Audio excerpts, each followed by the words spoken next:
Welcome to the Westminster Town Hall Forum, where for 29 years we have engaged the public in reflection and dialogue on the critical issues of our day from an ethical perspective.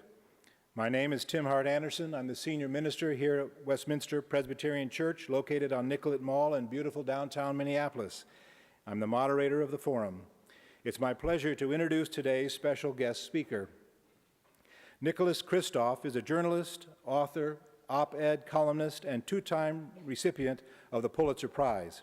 A graduate of Harvard College and Oxford University, he joined the New York Times in 1984, serving as a correspondent, managing editor, and a widely acclaimed op-ed columnist. In 1990, Mr. Kristof and his wife, Cheryl Wudon, who is a fellow Times journalist, received a Pulitzer Prize for their coverage of China's Tiananmen Square democracy movement.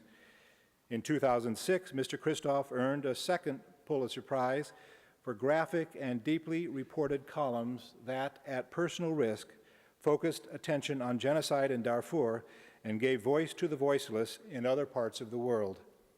With his wife, he has written 3 books, including China Wakes, The Struggle for the Soul of a Rising Power, Thunder from the East, Portrait of a Rising Asia, and his newest book, and the topic of today's forum, Half the Sky, Turning Oppression into Opportunity for Women Worldwide. Ladies and gentlemen, we are honored to welcome to the Westminster Town Hall Forum the writer who has been described as the moral conscience of today's generation of journalists, Nicolas Kristof.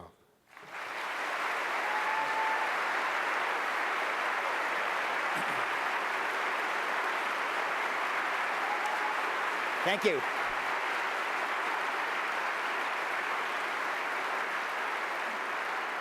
Thank you very much. Thank you indeed very much.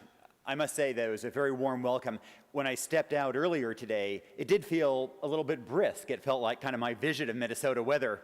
And so I do appreciate you not having it snow on me as a greeting.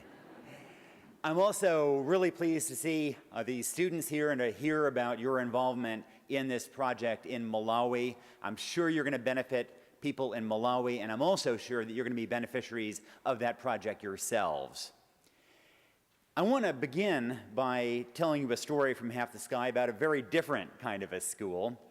This is a school that I had visited when I lived in China back in 1990. It was in Hubei province in the center of China, in a poor part of Hubei in the Dabie Mountains. And I got to this impoverished school, and I met a girl who was the best student on that campus. Her name was Dai Manju. She was a 6th grader, but she'd had to drop out because her parents couldn't pay $13 in school fees. I should say they said they couldn't pay, but there was also clearly an element of the fact that because she was a girl, they felt it really wasn't necessary to pay, that why bother educating a girl? Well, I wrote a front page article in the New York Times about Dai Manju and about how the brightest kid in the class had to drop out because she couldn't afford her school fees. And after it appeared, I was deluged with checks from readers to try to help her out. Most of those checks were for $13. I guess Times readers at times can be a little bit cheap. But I also got one wire transfer for $10,000 to help Dai Manju. Well, I took the money down to Hubei province, to the school. I worked out an agreement, and they pledged that Dai Manju and all of the girls in that district would be able to stay in school as long as they were academically capable. For the first time, academic success there would depend not on your chromosomes, but on your intellectual capacity. I went back to Beijing and I called up the donor. And I said, you just would not believe how far your $10,000 can go in rural China. Well, then there was this sort of confused pause, and he said, $10,000? I didn't give $10,000. I gave $100. As a trained investigative reporter, I sensed a problem.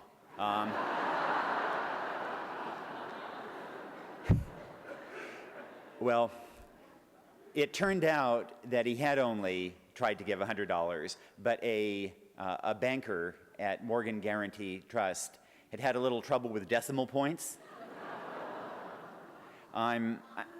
I'm not, frankly, hugely proud of my next step. I was a bit of a bully. I called up the chief spokesman for Morgan Guarantee. I explained the situation, and then I said, well, on the record, are you now planning to dispatch bankers to make all those girls drop out of school? And he said, under the circumstances, we're pleased to make a donation of the difference.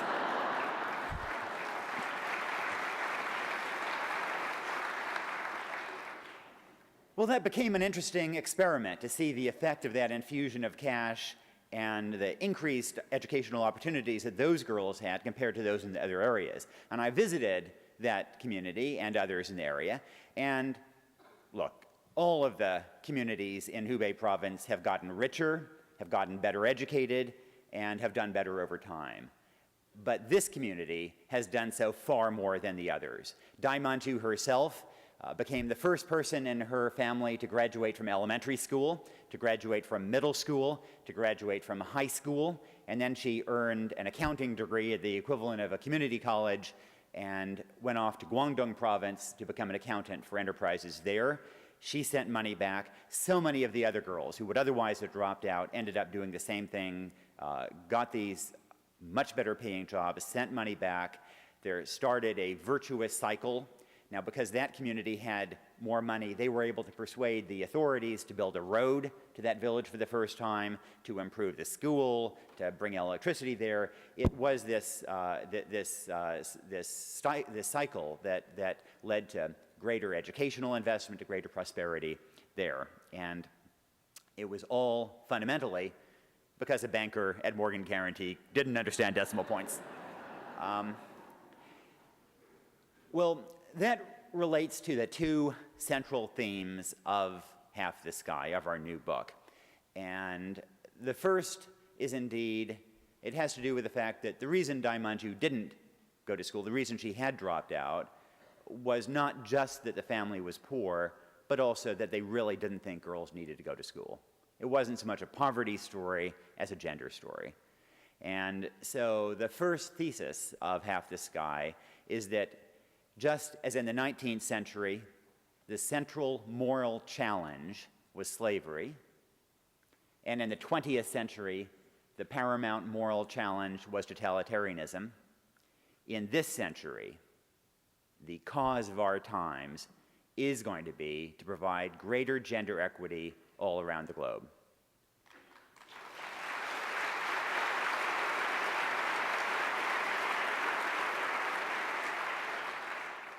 Well, usually when I say that, I sense some skepticism, maybe not here right now, but I think people often think that that's meant in some kind of hyperbolic sense. But it's not.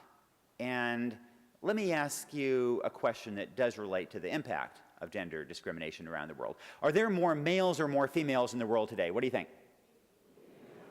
We've got to put this to a vote now.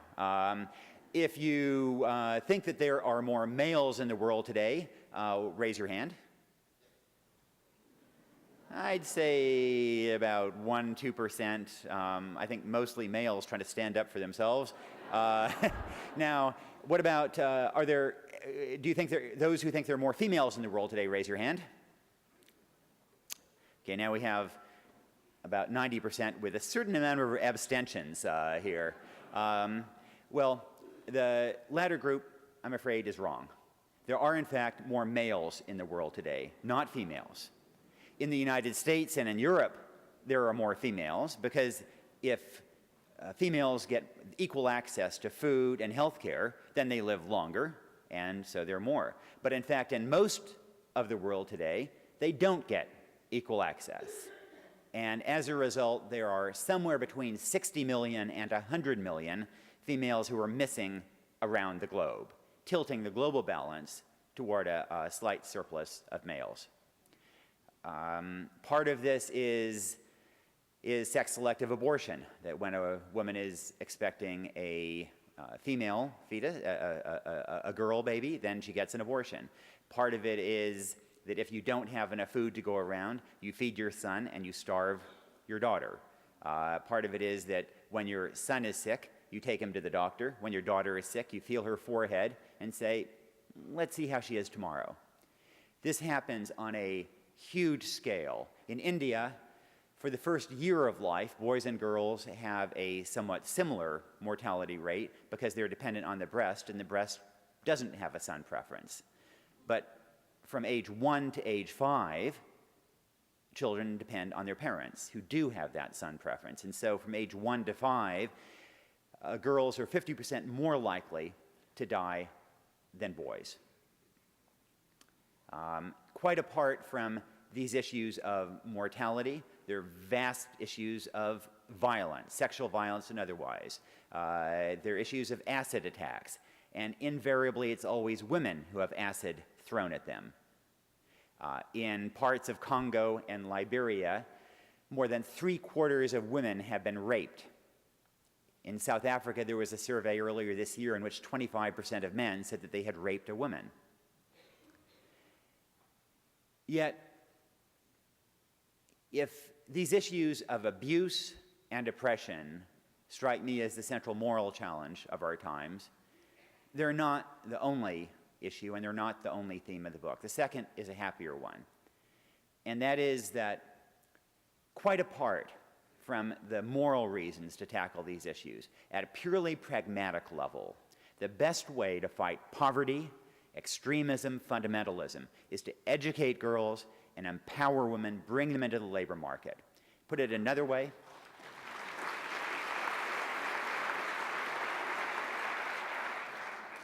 to put it another way, women and girls aren't the problem, they're the solution. And you see that in many, many ways for many reasons. The greatest economic resource that poor countries have isn't seams of gold or dimes or mines of diamonds. It's the female halves of their population. If you educate these girls, bring them into the labor force, then you also tend to have an effect on birth rates. It tends to reduce population pressures, which is a huge long-term way of addressing not only the poverty in these countries, but also in the longer term, carbon emissions and climate change as well. There are many, many benefits there. And a third factor is one that relates to what is, in a sense, the dirty little secret of poverty, and that is that an awful lot of suffering is caused not only by low incomes, but also by bad spending decisions, disproportionately by men. And in the book, we talk about research that suggests that for families earning less than $1 per person per day, which is one of the global metrics of poverty, only about 2% of incomes are invested in their children's education, which has a real positive net economic return. It's a great investment. Conversely, about 20% is invested in, or not invested, is devoted to, allocated to, a combination of alcohol, tobacco, prostitution, sugary drinks, and extravagant festivals. And that is because the purse strings are typically held by men in the family. If you want to take some from that pool and put it in the education pool, the best way to do that is to give women more earning power, more authority in the household, more property rights, and that can happen. There's been some great research into what happens when you begin to do that. Well, if a focus on women and girls in development should be the cause of our times, then what would a specific agenda look like? Let me go through a few specific items. One issue that has to be at the top of an agenda is sex trafficking. Some of you may know that back in 2004, I did something that was highly unusual as a journalist. I ended up buying 2 girls from their brothels in Cambodia and taking them back to their villages and rejoining them with the households, trying to set them up with an NGO so they could start businesses. Let me tell you how that came to pass. On my previous trip to Cambodia, I had also written about trafficking, about child prostitution, and I spent an afternoon in a brothel with 2 girls, interviewing 2 girls, a 14-year-old who'd been sold by her stepfather, and a 15-year-old who had been kidnapped by a neighbor and sold to that brothel. And the 15-year-old told me how her mother, when she'd gone missing, had looked all over Cambodia for her. And if your teenage daughter goes missing in Cambodia, the place you look are the red light districts.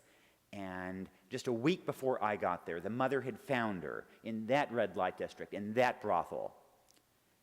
Well, in my naivete, I had asked, "Why didn't your mother take you away?" And the girl said, "The brothel owner said that she had paid good money for me. My mother would have to buy me back, and my mother didn't have the money." And at that point, I realized that this was very much like 19th century slavery, except that these girls were all going to be dead of AIDS by their mid-20s. And so when I went back as a columnist in 2004, I didn't want the same process to repeat. Frankly, I felt like I'd been exploitative of them in a sense. I'd gone in, got my front page story, and left them behind to die of AIDS. So I didn't want the same thing to happen. I called up the New York Times lawyers after I'd found two girls that I wanted to make the focus of my columns, Sreinat, Sreimam. I called up the New York Times lawyer and I said, "Do we have any policy on buying human beings?" Turned out we didn't. And it was a long, tortuous path for them, which we recount in the book. But the larger picture is that this truly is a form of modern slavery. And one difference is the scale. The peak of transatlantic slavery came in the 1780s, when just under 80,000 slaves a year were shipped from Africa to the New World, just under 80,000.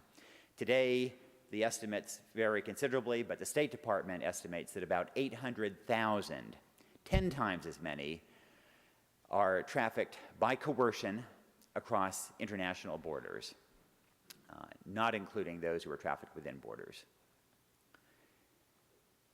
If human trafficking and modern slavery are one item at the top of the agenda, another has to be maternal mortality. This is something we tend not to think of because here, pregnancy tends to be a joyous occasion. It's not true in much of the world. Globally, 1 woman a minute dies of complications of pregnancy.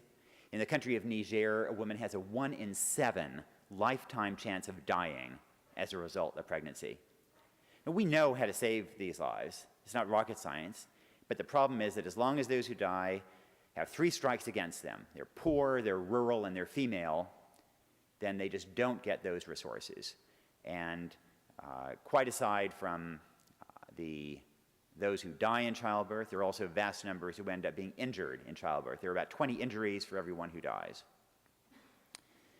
A third item on the agenda has to be microfinance and empowerment. And this is something that we're getting better at, and microfinance has to be not only micro-lending, but also helping people save, micro-savings. But let me give you one example that we talk about in the book. A woman named Saima Mohammed, who was a woman I met in Lahore, Pakistan, and she'd had the misfortune of being married to a kind of a deadbeat of a husband who was unemployed, pretty much unemployable. He was a gambler. He gambled away much of the savings. And then when Saima had a second daughter, without having a son, her mother-in-law suggested that her husband get a second wife. Saima was in despair. And at that point, she got a microloan for $65 from a group that was expanding there. She used it to start an embroidery business. She turned out to be really good at embroidery. The markets wanted more and more of her product. And as a result, she began hiring other villagers in the community to make embroidery for her as well. Soon she was hiring 30 families to do embroidery, and then she needed somebody to transport the goods to the markets in Lahore, so she hired her husband. He began to have a new perspective on female empowerment. And the family became the first to get electricity. They got a television. As they rose in status, then all the family began again to see girls' education as something that was important. And just about 10 days, in the meantime, Saima had a third daughter, and then just about 10 days ago, she had a fourth child, also a daughter. Nobody's worrying about having girls now in that village. A fourth area on the agenda is education, girls' education.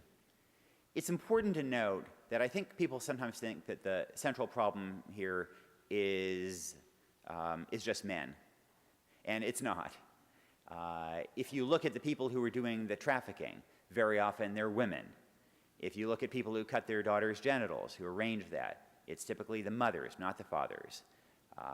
The mother-in-law often has a huge say in whether a woman is taken to a doctor when she's in childbirth, and it's often those mothers-in-law who are the problem.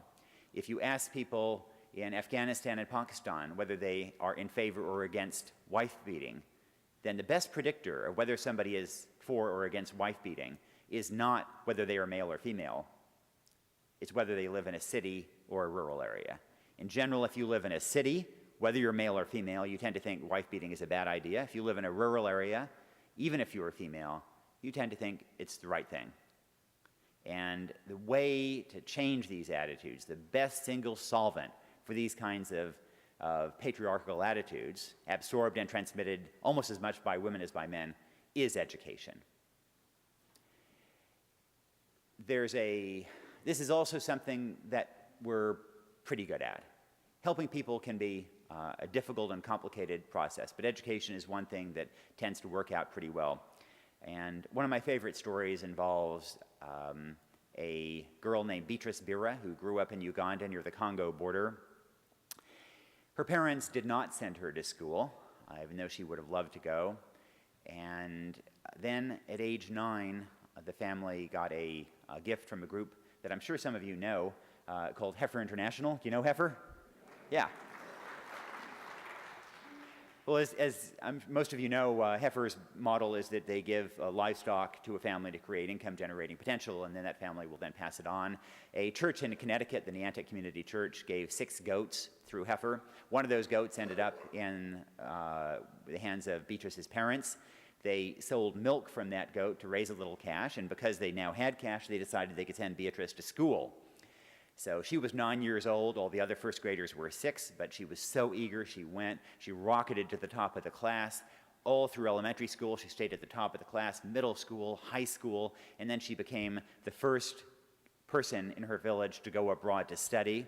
Last year, she graduated from Connecticut College. And at her graduation party, she pronounced herself the luckiest girl in the world and said it was all because of a goat.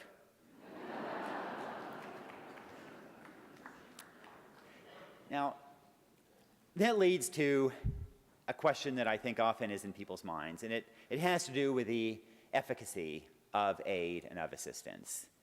And I think a lot of people would like to help out, but are deeply suspicious of corruption, of aid organizations and aid bureaucracies, and fundamentally of whether aid at the grassroots really reaches people who need it and makes a difference. And I think it's important to acknowledge that these suspicions have some grounds. These are real problems out there. Anybody who has traveled in the developing world has seen aid projects that have failed. Helping people is harder than it looks. But I think it's also important to know that anybody who has traveled has seen an awful lot of projects that have succeeded wildly beyond anybody's imagination. In general, I'd say the best record has been in interventions in health, education, and microfinance empowerment. We're also getting much better at figuring out what interventions work and how to make a difference, at monitoring, at bringing metrics, at bringing tools in from the business world to get better at those kinds of aid. In addition, there's been a real revolution because of technology that enables grassroots, bottom-up, open-source aid. In a sense, we wrote Half the Sky in part as a do-it-yourself aid toolkit. And this is something that really is possible now in a way that 20 years ago it was not. We've also started a website called halftheskymovement.org because we want to encourage people to go from reading the book to actually getting active in some of those organizations. So we list organizations on halftheskymovement.org that are very active in this area. And we really do want to recruit you to this cause. Change ultimately comes not just from the White House and from Congress passing laws. It comes at a moral level. When it's about our values, it comes from the grassroots, bottom-up initiatives, from movements. And so I hope that you will go out and spread the word and get involved, maybe with a few friends, form some kind of a take action club, whether it's lending together on kiva.org or donating through globalgiving.org, or finding some organization out there. In Half the Sky, we talk about a group of women in Connecticut who ended up adopting an amazing maternity hospital in Somalia. And initially they did it because they thought that this would, was the right thing to do, but it would be a sacrifice, it would be a burden. They were busy already. And then gradually they found it was an incredible source of enjoyment and fulfillment for them. And I think that really is something that many people find true, that we have a pretty mixed record when it comes to helping others, but those efforts have an almost perfect record in helping ourselves. And so I want to leave you with two elements for that thought about kind of what's in it for you. One has to do with happiness. There's been a lot of really interesting work in social psychology about our happiness level, and it turns out that humans have very different base levels of happiness. Some people are happy most of the time, some people are middling happy, some people are kind of unhappy much of the time. And all the things that we think are going to change our base level of happiness don't. But there's one thing that truly does, and that is engagement with some cause larger than ourselves. And that, whatever your starting point, really does raise your base happiness level. And the other has to do with the perspective that I think we gain, and the education, if you will, that we gain when we enter these kinds of initiatives. There was a young woman that I knew in Darfur, an aid worker. She was incredibly strong in Darfur. She was there during some of the worst atrocities and never broke down. Then she came back over Christmas vacation to the United States. She's in her grandmother's backyard, and there she utterly breaks down. She's weeping in the backyard. You know what it was? Her grandmother had set up a bird feeder. And my friend looked at that bird feeder, and she realized that how she had just come from a place where babies were being thrown into bonfires because of the color of their skin and the tribe they belonged to. And that she, in contrast, had won the lottery of birth and had the chance to be raised and to live in a country where we not only had security, but also the extra resources to look out not only after ourselves, but to make sure that wild birds wouldn't go hungry in the winter. And she saw her own good fortune in a new perspective, and also a sense of responsibility. And I hope we, all of us here, by virtue of the fact that we are here, we have won that lottery of birth. And I hope we will indeed take up that responsibility as well.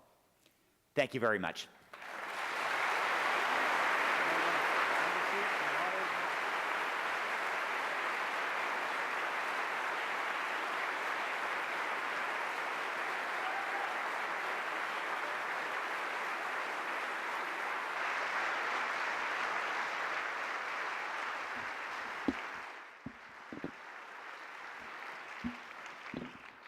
Thank you, Nicolas Kristof. You are listening to the Westminster Town Hall Forum, originating from Westminster Presbyterian Church on Nicollet Mall in downtown Minneapolis. I'm Tim Hart Anderson, Senior Minister at Westminster Presbyterian Church and moderator of the forum. Our speaker today is New York Times columnist Nicolas Kristof. While the ushers collect questions from the in-house audience at Westminster, I'd like to invite you to join us for our next forum on Thursday, November 5th, when theologian Harvey Cox will be our guest speaker. Information on our fall series is available online at ewestminster.org or westminstertownhallforum.org. And now, Nicolas Kristof, if you would return to the pulpit, I'll present the questions from our audience. I've got several from Southwest High School students to start with. As you research for Half the Sky and do your other work in research on issues in developing countries, did you set aside the traditional don't interfere mentality of journalists by becoming involved personally? That's a very good question. And in particular, I think sometimes the things that I have done have raised eyebrows in the journalistic community, maybe most of all buying those two girls from the brothel. That is not something that is typically in a journalist's job description. And yet, when you are out reporting in a place like Darfur, for example, and you come across somebody who's been shot and is going to die, then simply sitting back and pulling out your notebook and camera and monitoring that person as they die seems incredibly unsatisfactory. And at some point, your obligations as a human have to trump your obligations as a journalist to monitor and observe and to stay on the sidelines. And so periodically, that happens. When I do come across somebody in that position, I do take them to the hospital. And indeed, in that case in Cambodia, I did end up buying those 2 girls. In another case, when we were living in China, there was a young man who helped us cover Tiananmen, a young Chinese man. Because of that, he ended up in prison. He escaped. He sought our help fleeing China. The one thing that is pretty clear as a New York Times bureau chief is that you're really not supposed to help escaped felons flee the country.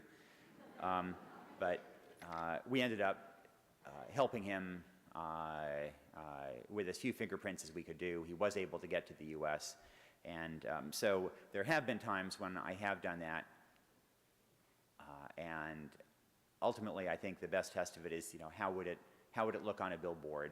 And at that point, I think your human obligations really do become the first order, and your journalistic principle second. Several questions about the interface of religion and the empowerment and treatment of women. What kinds of issues are involved when religious traditions affirm some of the treatment you've described of women, and how do we combat those? Again, a very good question, and this particularly arises in the context of Muslim countries that have practices that may be more embedded in culture than in religion, but are perceived as being very close to religion. And there's often deep resentment when Westerners come in and say, oh, you're oppressed, fight off. And the women themselves may not regard themselves as oppressed at all. And in those situations, it doesn't work very well. In Half the Sky, we list a couple of examples of efforts that have not worked, that have failed, because I think we often learn more from our failures than from our successes. And one of those, frankly, was that after 9/11, there were a large number of aid groups that moved off to Afghanistan, opened offices, and really worked very hard for the empowerment of women there. For the most part, they didn't accomplish very much. And they were also mostly just in Kabul. In contrast, there were some terrific Afghan aid groups run by Afghan women themselves.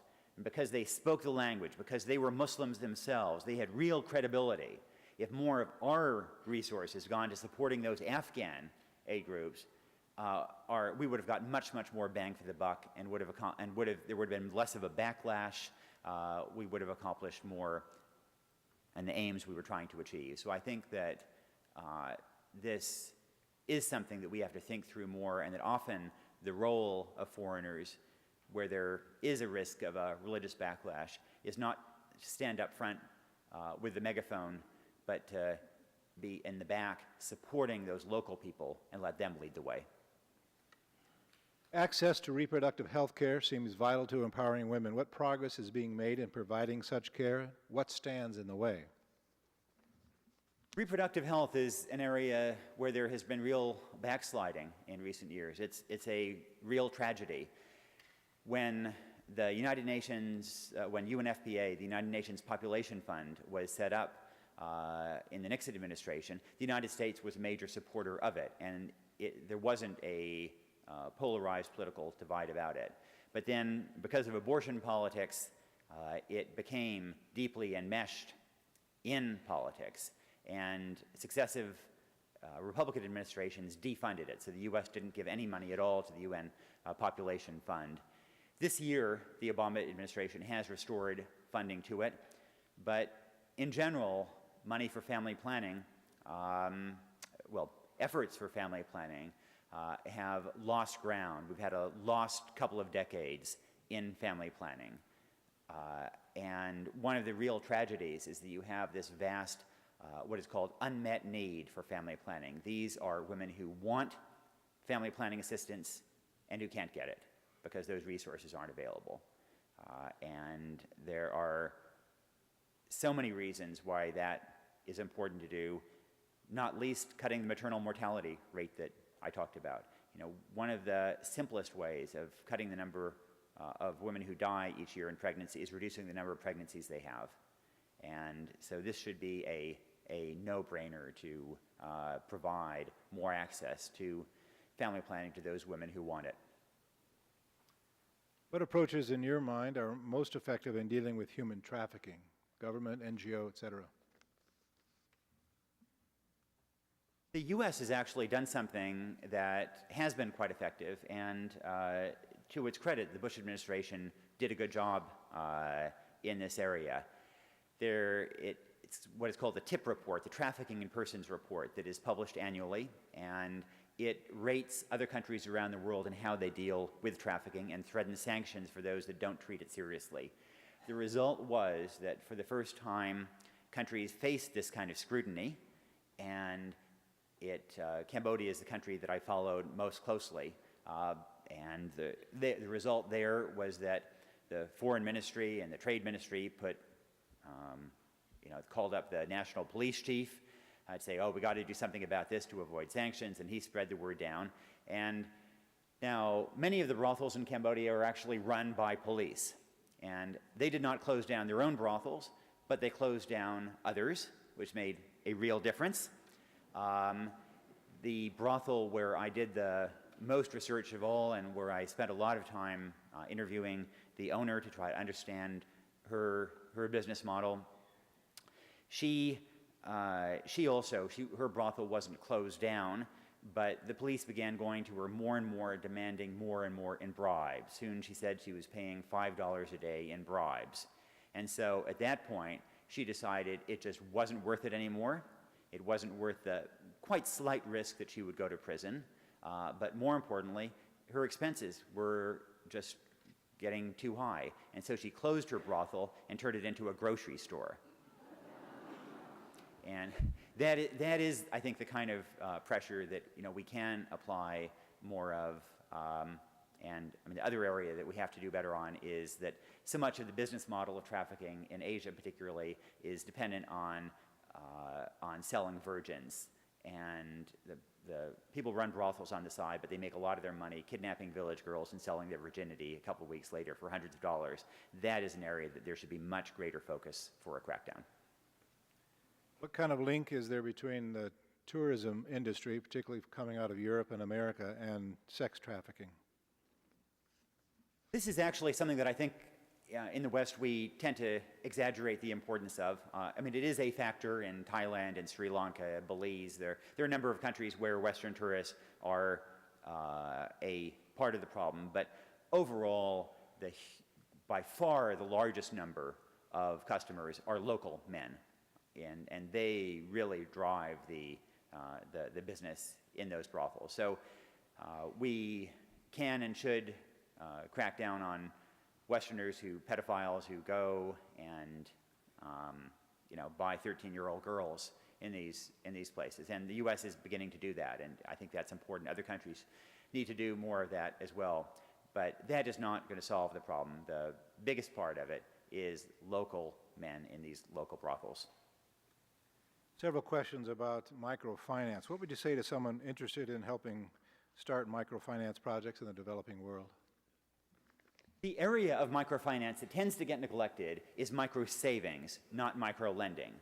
The reality is that some portion, maybe I'll say half, of families can benefit from a microloan. They can figure out some good way of investing it and make a profit on it. But there will also be other families who, if they get a microloan, can't figure out a good way of investing it to get more of an income, and those families would be left with simply a higher debt.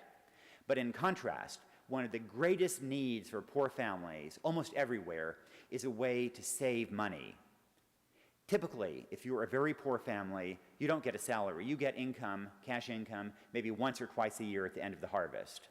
And then you get this pool of money, and you don't have a bank account or any way of opening a bank account, and so you can keep this money in a tin can in your hut, but that's not secure. There also tend to be money lenders who will accept deposits, but they charge money to accept deposits. In West Africa, you have to pay 80% annual interest to save money. And so, of course, people don't. And the result is that when a woman has obstructed labor and needs to get a C-section, then there's no money available to do that. So helping people save money and create these kinds of pools of available savings would be hugely important to creating greater prosperity. Typically, how long would you expect it to take for microfinancing to lift a family out of poverty? In general, the pattern is that a family takes a very small loan and then repays it quite quickly, then takes another loan, repays it, and so on. And usually, I mean, there have been some studies that show that in between 3 and 5 years, you have a dramatic effect on that family's finances. And it's not only because of that income, but also typically the borrowers they meet, they discuss how to run a business, they sometimes learn skills, and it's that combination that quite quickly, in less than 5 years, has a dramatic effect. A question from one of our students. What makes women better candidates than men for microloans? There are 2 reasons why people focus on lending to women as opposed to men. One is that women pay the loans back.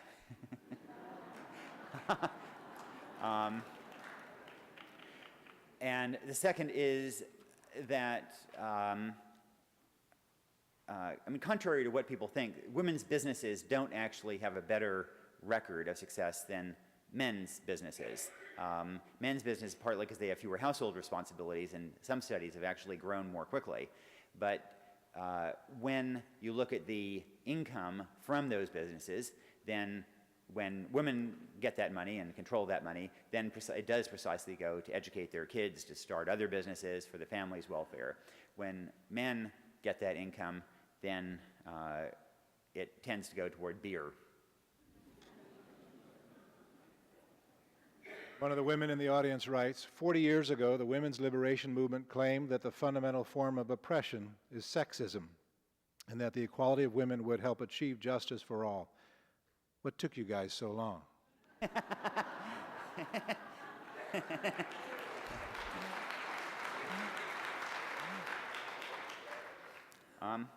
I think one of the interesting changes in the dynamic recently has been that these days the arguments that I think really get the most traction aren't the moral arguments that it's outrageous that women are oppressed or not educated and so on, but is this practical argument. And in particular, the Pentagon, for example, when they look at how to bolster security in Afghanistan, one of the things they figured out is that if you can have more girls educated in a district, then that area is more stable. One of the metrics they use is precisely the proportion of girls who go to school in any given district. And so it is this hard-headed business sense, the sense of these generals, that when they weigh in, then all of a sudden the issue tends to have more credibility, and I think we really are reaching a tipping point on this issue. While the stories in your book are extremely powerful, and those in your columns as well, they aren't news to those of us who follow issues in the developing world. How do you explain the apathy of the American media and of the American public to the plight of women in the developing world? Well, in general, we in the media are pretty good at covering what happened yesterday. We tend to be pretty weak at covering what happens every day.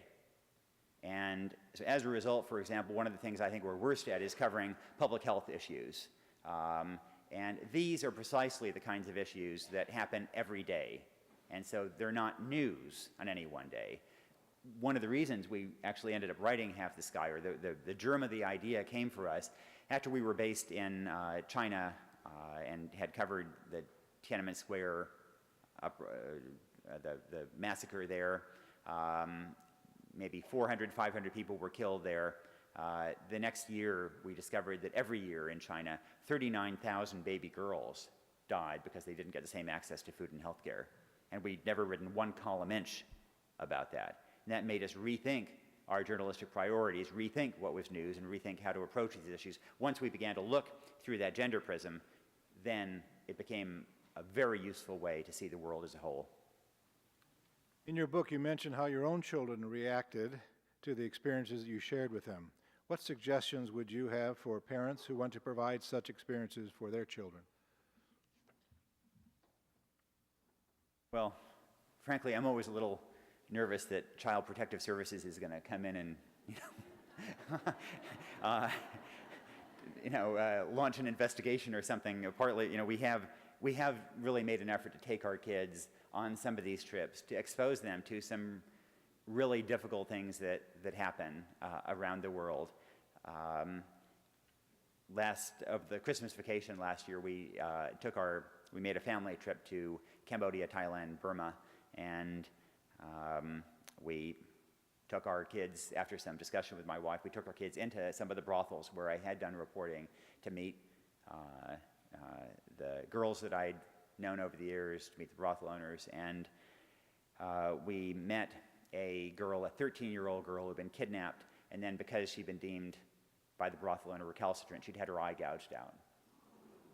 And my daughter was really troubled by that, and afterward we were going to a different brothel, and I was giving that brothel owner a gift as part of my way of ingratiating myself into the brothel to get access.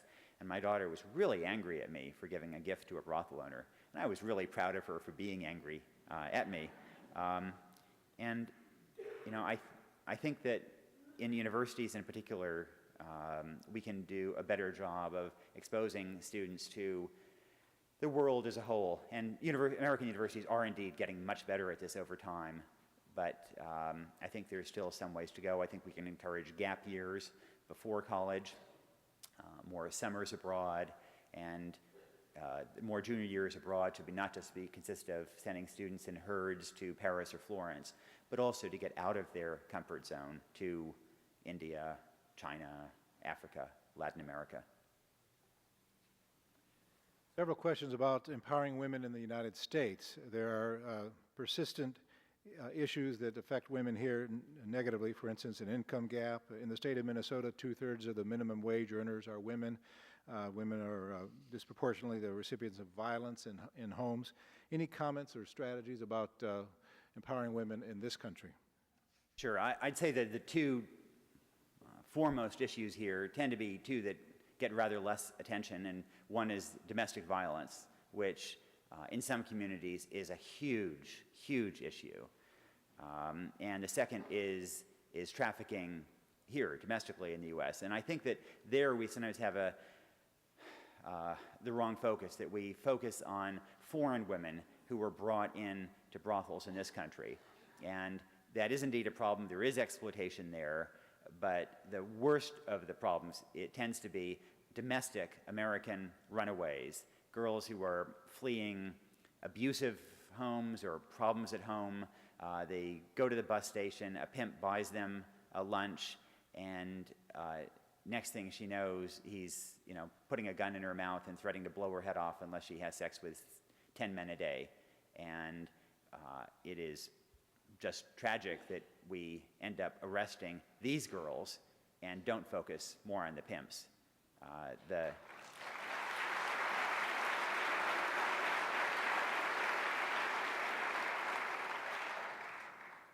There really is a misconception about the role of the pimps in domestic prostitution. Pimps are not business partners, with perhaps rare exceptions. I mean, there's a lot of variation in this, but for the most part, pimps take every bit of money, all the money, 100% of the cash goes to the pimp. They sometimes tattoo the girls under their control to limit their ability to flee, and those girls they do not have the ability to move to a different pimp, to go to a different city on their own. If they do, they're really at risk of being killed. And this is an issue that, if a middle-class girl goes missing, then there's an Amber Alert everywhere. Every day, there are so many young teenage girls who go missing and end up in the hands of pimps, and they never make any of the cable news shows. There's a real injustice there. One final question. Are you hopeful about the status of women in the world today, given what you've learned and observed in your work? I'm hugely hopeful. This is a a battle that we are winning. And I think that the most important reason is precisely the sense that if countries want to grow and develop and make progress economically, then this is the resource that they are best positioned to develop. China is an example that is near to my heart, partly because I lived in China a long time, partly because my wife and co-author is a Chinese American. And you know, 100 years ago, China was perhaps the worst place in the world to be born female.